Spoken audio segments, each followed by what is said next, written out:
I'm joined by 2022 Winter Olympics bobsledder Bree Walker. At one stage, Bree had dreams of wearing green and gold on the athletics track, but now she holds the honour of being the first Australian to win World Cup gold in the winter sport of monobob, which she did earlier in 2024. Her journey is really interesting, so I'm really keen to chat all about it. But thanks so much for taking time to chat with me, Bree. No worries. Thanks for having me. Thanks for having me back. You were obviously very great at athletics, and you did that for a long time, as I mentioned in the intro. But first, like, what age were you when you took it up? And I think yeah, can you just talk a bit about like that? Yeah, I started in under nines, so I was around 8, and I didn't do it for too long. I because I didn't really like how competitive it was, Wow. and I really just wanted to do it for fun. And so I think I did it for about 2 years and then I stopped. And then when I went to high school, I found I was actually put in my classroom with a few of my friends from athletics. And they Oh, were like, you should come back and compete again. And so I went down to my local athletics club and I got back into it and I still was quite good at it. And so I continued until I finished at the junior level, and then went to the senior level. And at the senior level, I was competing at states and winning a few medals at kind of like that under 20s level. yeah. And then I actually I kind of lost the love for it. I had a trainer he was really pushing me quite hard to the point where I wasn't enjoying it anymore. Okay. And I was like, you know what? Like, I think I'm good here. I don't want to really participate anymore. And I was in, I just, I think I must have stopped in year 10. And when I began in year 11, I was doing a year 12 subject, and my teacher was a man who also competed in athletics at a different club. And he asked us to rank our priorities for the year, and I ranked sport right down the bottom Mm. of the 5 priorities that we had to rank. And he called me back in after class because he knew I was a good athlete, and he was confused as to why I ranked sport right down the bottom. And he's like, what's this? And I was like, oh, I'm not doing athletics anymore. And he's like, what do you mean? And I was like, yeah, no, I'm not, I wasn't enjoying it. So I'm just going to do sport at school and it'll be fine. He goes, well, why don't you just come down and join in our squad in a few training sessions? Like, it's really good to keep doing sport while you're like doing school. It's it's good to get away from all this schoolwork, especially once you hit year 11 and year 12. Yeah. And I was like, okay. And I went down for 2 sessions with him and I loved it again. And I was recommended to go to another senior club, which was Doncaster Athletics Club. And I started training there and didn't really look back. I spent 5 years there training and competing at state and national level. And then I got I got offered a full scholarship to a university in the States for 400-meter hurdles, and I went over there for a year. And yeah, it was it's a really big part of me. I'm still very invested and follow along with the track and field athletes all over the world, and it's really that journey is like what made me the athlete I am today. So yeah, that's pretty much the shorter version of my long track and field career. Yeah, so I guess you did do athletics for quite a while, like in the end, and then you took up like bobsled. So can you kind of talk about how you ended up taking that up? And also, I know that your goal was the Olympics. So how was it having to shift that goal from one sport to another? I always thought I would do bobsleigh after I would finish with my track and field career. I saw that I obviously know from the movie Cool Runnings that they were track and field athletes and then they transitioned to bobsleigh. But also Jana Pittman was a big role model of mine growing up. She was a 400-meter hurdler, and when she retired from that, she actually went and competed at the 2014 Sochi Olympics. And so I thought if she could do it, like, so could I. But I wanted to really make an Australian team in track and field. And so I obviously was pursuing that. But in 2016, I was watching the Rio Olympics, and I watched Kim Brennan, who won gold in the I think it's the sculls rowing. They were telling her story, and they're saying that she was a 400-meter hurdler and she got injured, and they asked her to like do some rowing for rehab, and all of a sudden she like became a rower, and then she went and won gold in Rio. Wow. And so I had to ask myself the really hard question. I was like, am I going to be able to achieve what I wanted to, which was, yes, it was to make an Australian team, but it was also to be competitive on the world stage. Like, that's what I really wanted to do. Really wanted to win medals for Australia. I'm like, am I going to do this in track and field? Is that really realistic? And the hard answer was no. I was kind of coming back to Australia after being in the States, and I was finding a new coach, and I was suffering a few injuries, and I was actually quite unfit compared to when I left for America. And I'm like, I have a long way to go to get back to where I want to be, and then I have a long way to go to get to like where I want going to be able to win medals. Yeah. And so I'm like, maybe I'm young, I've got a lot more to give. Maybe I just move over to bobsleigh now. So I simply just Googled whether we had an Australian bobsleigh team. And we didn't at the time, but they were revamping the team for the 2018 Olympics. So Okay. I just signed up to the Talent ID camp.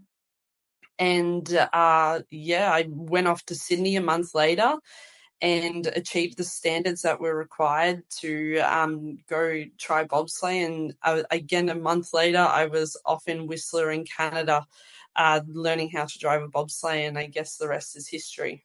Yeah, it does sound like it all kind of happened really fast. And like you said, you kind of always wanted to do bobsleigh, like in your mind, you wanted to do it after you finished with athletics. But how was it realizing that maybe you wouldn't be able to achieve that dream that you've always had for athletics? And then how was it actually having to change to a completely new sport, just with adjusting to facilities and also just the kind of sport it was? Yeah, it was really hard. I think the biggest transition was actually the weather. Like, I was a summer sport athlete, and then I'm going over to a winter sport. And it was funny, we all went there, and we thought we brought warm clothes, but we Yeah. didn't at all. And so we ended up going to like an op shop in Whistler and buying like all these all this op shop snow gear. And so like all Wow. these pictures of me in the beginning of my career, I'm in like op shop snow gear and secondhand race uniforms. And yeah, it was a big reality check. The training wasn't so different. So the like sprint training and training for the push start in bobsleigh actually isn't so different. So that was like quite an easy transition, Okay. and actually it was kind of I really enjoyed it because I didn't have to do these long grueling sessions that I had for 400-meter hurdles. It was short, sharp sprints and weightlifting, and that for me was really fun. And actually, my body really liked that a lot more Okay. than the long, hard training sessions. So I would just say the biggest transition would be the weather and the environments that we had to be in. And then obviously learning how to drive a bobsleigh. Like, I had absolutely no idea what I was getting myself into. And I knew that Whistler in Canada was a really fast bobsleigh track, but I just Okay. didn't know how fast it was. And when I tell people like I started on Whistler, they're like, "You started on like one of the fastest, like the fastest track in the world," and I'm like, "Yeah, I guess so." But I was so naive to it, and I had no idea what I was getting myself into. But ignorance is bliss sometimes. Yeah, I'm happy you were able to adjust to it in the end. But then I guess you did get to achieve your Olympic dream in 2022 in Beijing, like I said in the intro, coming very close to the podium as well. But how did the feeling of actually getting to be an Olympian compared to just everything you dreamed about it?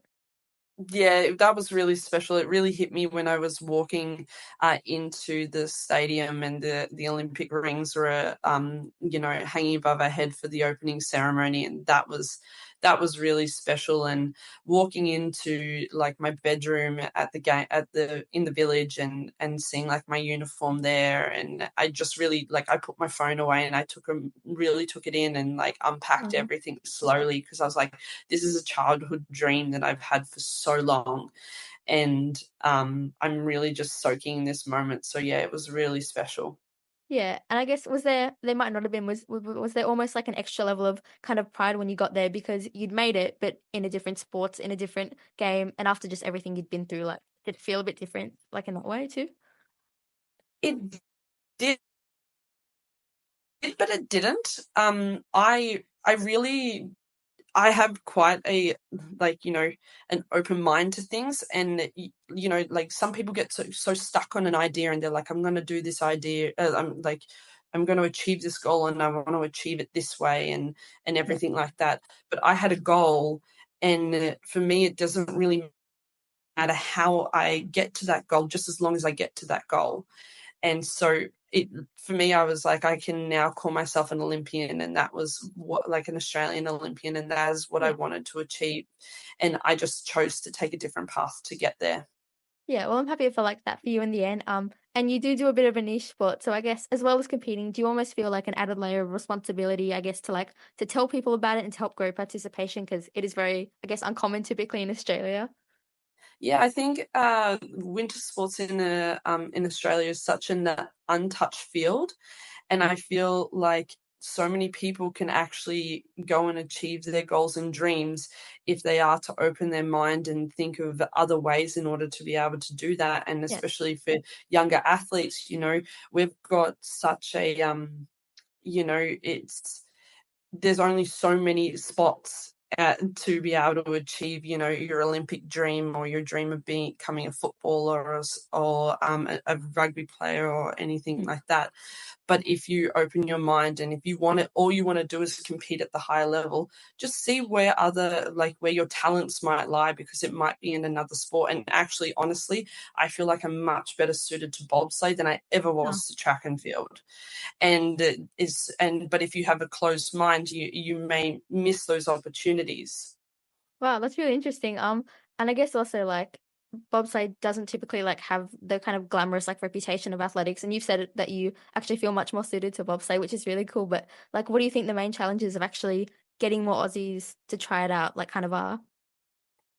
It would be because of travel. Like that's honestly the only thing, especially just with winter Yeah. sports in general. Like, in order to be able to do our sport, we have to travel. Yeah. And so and then obviously travel requires money. And so then, therefore, that's when funding comes into it. And that's when it can get really difficult, because, especially in Australia, it's like you have to show some sort of potential and some sort of, in, uh, like hard work and grit in order to be able to get support.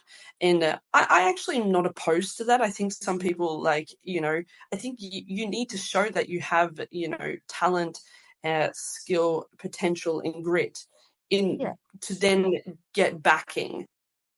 I don't think you should just be given things on a silver platter. Like, for years, like, I don't know if people know how hard work, how much hard work it went into behind the scenes, and what I actually had to do in order to be out to be who I am today and traveling around the world, being well supported.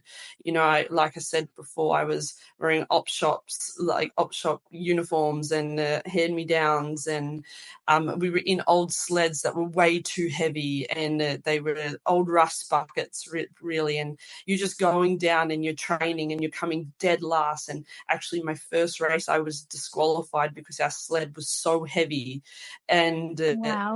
like we like you just have to get through those grit years, and then you eventually get to a point where people see that you're grinding away and you're showing potential, and they're like, okay, we're going to give you a little bit of support, and then and then with that little bit of support you get maybe a little bit better results, and then you go again, and then other people are like, oh, we're going to give you more support.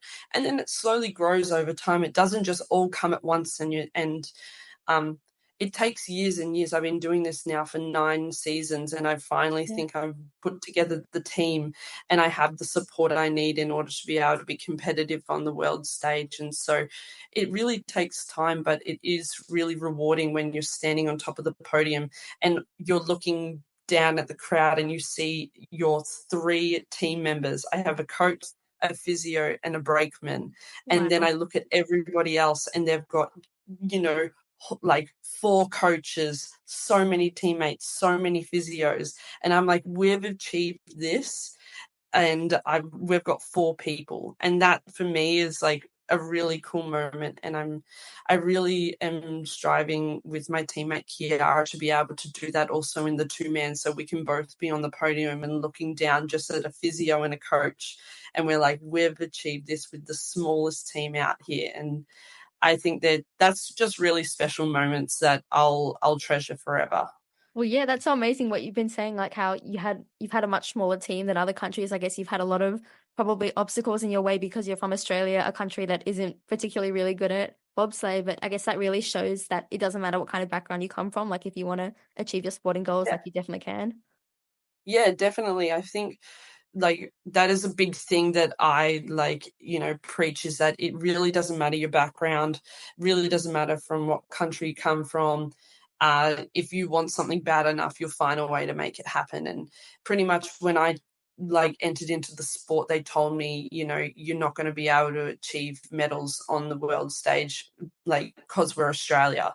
And I'm like, well, everybody's human. They all started out everybody else out in the tour started out at zero. Yeah. They just had a little help along the way. And but the people before them probably started out like me at some point. So I just need to find a way to make happen.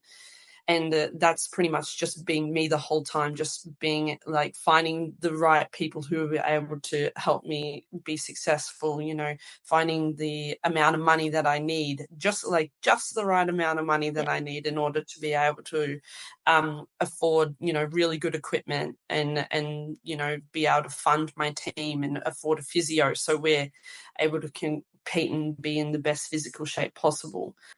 And I'm just kind of getting to the end now, but I wanted to ask, like, just I guess everything we've chatted about, like, what has sport been able to give you, like, as well as all of the medals and all of the podiums, like, what has sport been able to give you? It's really been able to give me a wonderful journey that I'm just going to remember forever. And I'm really excited to be able to look back at that journey and, share it with people. And when they're, on their own journeys and they come up against obstacles and everything, I'm like, yeah, this is what happened when I, came up with up against a similar obstacle. And for me, I'm just all about enjoying the journey. That's for me is a my true purpose behind this. Yeah. And I think if you're not enjoying the journey, then why are you doing this? I've got a great coach who, you know, pushes me really hard, but also knows that I'm the fastest and the best athlete when I'm having fun, and so we keep the fun in our team. And yeah, that's pretty much the main thing for me, is enjoying the journey, so I can look back on it and smile on it instead of cringe or be like that was an absolute disaster. That's 100% that's, I don't want to be doing that. I want to be looking back and smiling. Yeah, I think that's such a good point. And I guess kind of almost on the same topic of that, like, why was it important for you to stay in sport, like, particularly during those times when you had a really tough decision to make with athletics and transitioning to a completely different sport? I think for me, sport has always been kind of an outlet. It's growing up, it was an outlet. So when I was in school, I was really trying to achieve good grades, but I would then go and do sport, and it would be an outlet for me. And then when sport became my job, it's really important for me to do my job well. But then, like I said, it's also important for me to enjoy what I'm doing. And so I'm really, that's all I'm about, is making sure that yes, you work hard, you get the job done, but enjoying it along the way. And I it's really hard. It is quite hard when sport becomes your job, because there is some days where you don't enjoy it. Yeah. There's some days where, people don't enjoy going to work. But at the end of the day, if 80% of the time you're having fun and then 20% of the time it's hard work and stuff, I think that's a good balance.